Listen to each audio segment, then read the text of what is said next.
नमस्ते मैत्रिणींनो, माझ्या रेखा किचनमध्ये तुम्हा सर्वांचं स्वागत आहे। आज मी तुम्हाला एक रेसिपी, माझी जुनी रेसिपी, माझ्या घरातली माझ्या सासूबाईंची रेसिपी ती आज तुमच्याबरोबर मी शेअर करणार आहे।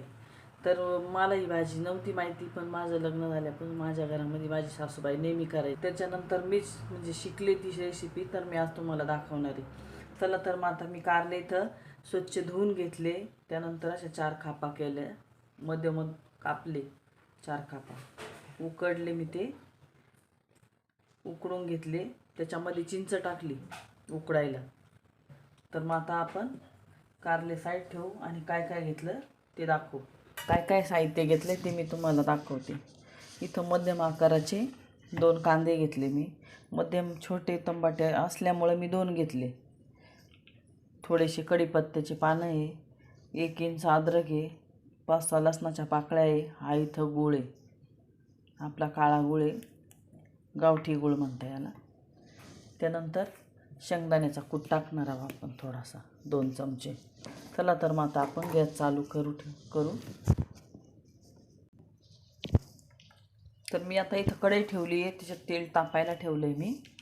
त्यानंतर आता आपण जिरे मोहरे टाकू।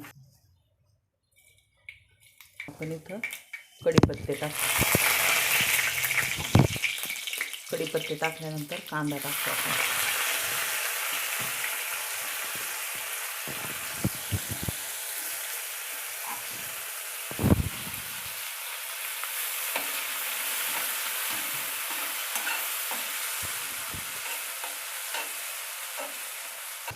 टमाटे टाकू।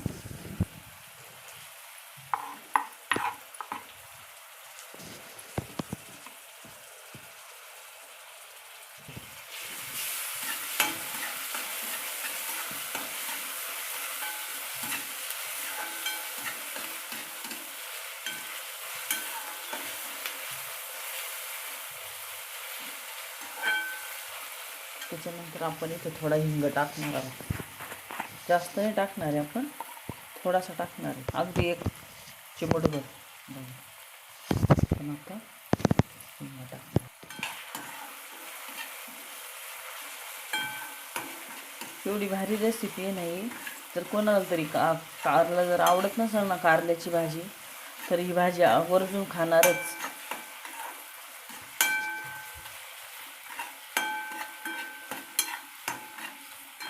माझा मुलगा तर लहानपणापासून कारल्याच्या भाजीचा इतका फॅन आहे ना, त्याला फार आवडते कारल्याची भाजी।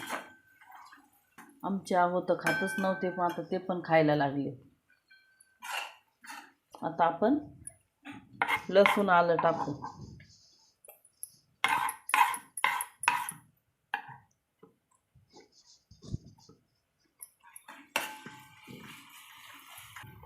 गॅस कमीच राहू द्या, गॅस फुल नाही करायचा।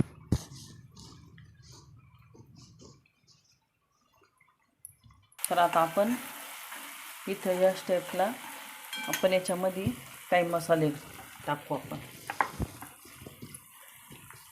सर्वात पहिले आता इथे जाईल अर्धा चमचा हळद, त्यानंतर धना पावडर, त्याच्यानंतर अर्धा चमचा जिरा पावडर,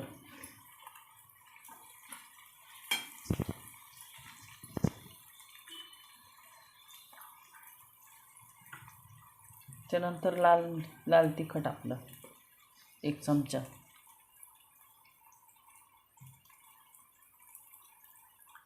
त्यानंतर थोडासा गरम मसाला आहे तो टाकू आपण।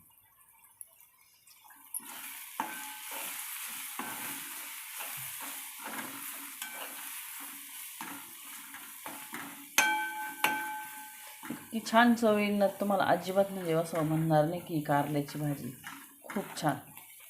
तर आता आपण इथं हा गूळ टाकणार आहोत त्याच्यामध्ये। तसं लगेच आपण शेंगदाणे टाकणार आहे 2 चमचे। बघा,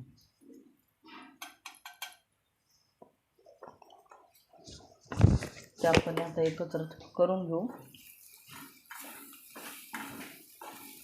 मिठाचा विषय, तर मीठ उकडायला पण टाकले होते कारले, आणि मी आलं लसूण बारीक करायला पण थोडंसं मीठ टाकलं होतं, त्यामुळं आता मी लगेच मीठ टाकणार नाही. तर आता आपण कारले टाकू.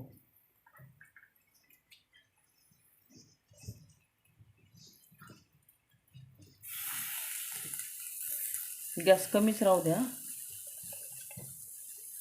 मी पूर्ण क्लिअर तुम्हाला रेसिपी दाखवण्याचा प्रयत्न केला आहे.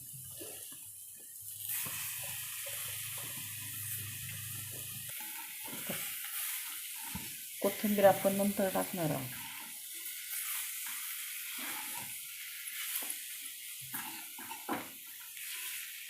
हे बघा, आता अशी झाकण ठेवून कमी गॅसवर ही भाजी वाफू द्या. एवढी भारी भाजी होईल नाही.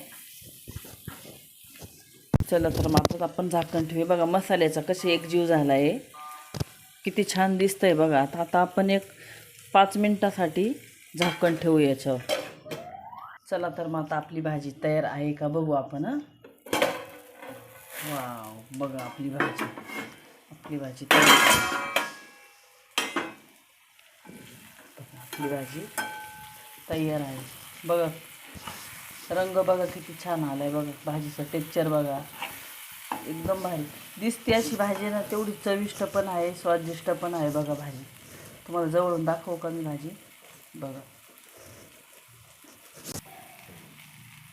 तर हे चॉकलेटी कलर दिसतो ना तुम्हाला, तर चॉकलेटी मी गुळ टाकलेला होता ना, तो गुळाचा कलर आहे, त्याच्यामुळं तसं वाटतं बरं का तुम्हाला. तर बघा आता मी इथं कोथिंबीर टाकणार आहे.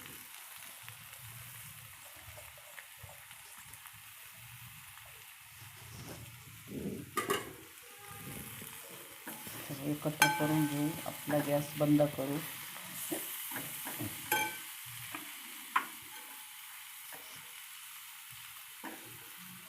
चला तर मग आता आपली भाजी आपण काढून घेऊ खाण्यासाठी. सुंदर सोपी रेसिपी आहे ती. माझी रेसिपी जर आवडली असेल तुम्हाला तर शेअर करा, सबस्क्राईब करा, कमेंट करा, लाईक करा आणि अशी भाजी जरूर बनवून खाऊन बघा.